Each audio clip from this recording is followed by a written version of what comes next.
So I'd like to show you how Cockpit can be embedded in other applications. We've recently made some fixes to this.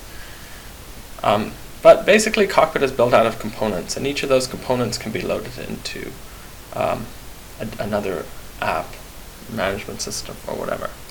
Here, for example, we're connecting to the local system and accessing the Cockpit terminal on it. This piece here is coming directly from Cockpit. The rest of this is just a static application. You can look at this in the Cockpit Git repo. Exactly what's happening here. It's not very difficult, it's not very fancy, and there's documentation all about it.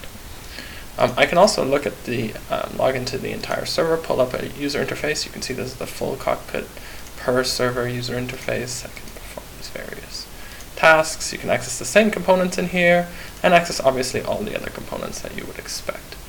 So, storage, all those different things. And of course, you can embed each of those individually.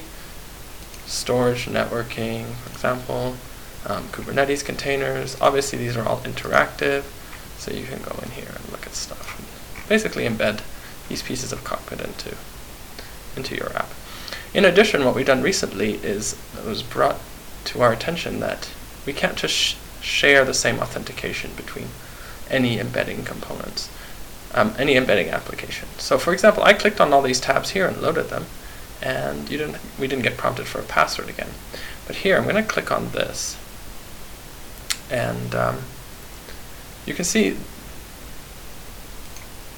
that I've forced this particular embedding to use a different authentication cookie, and partitioned it in that way so that it has a completely different login state than the rest of the stuff. And now, even though I'm logged in here, if I log in out over here, so I logged out of this, here you can see I got disconnected, but over here I'm still connected. And this helps different applications that want to embed Cockpit to be able to not step on each other's toes with regard to auth and login state. Thanks for watching.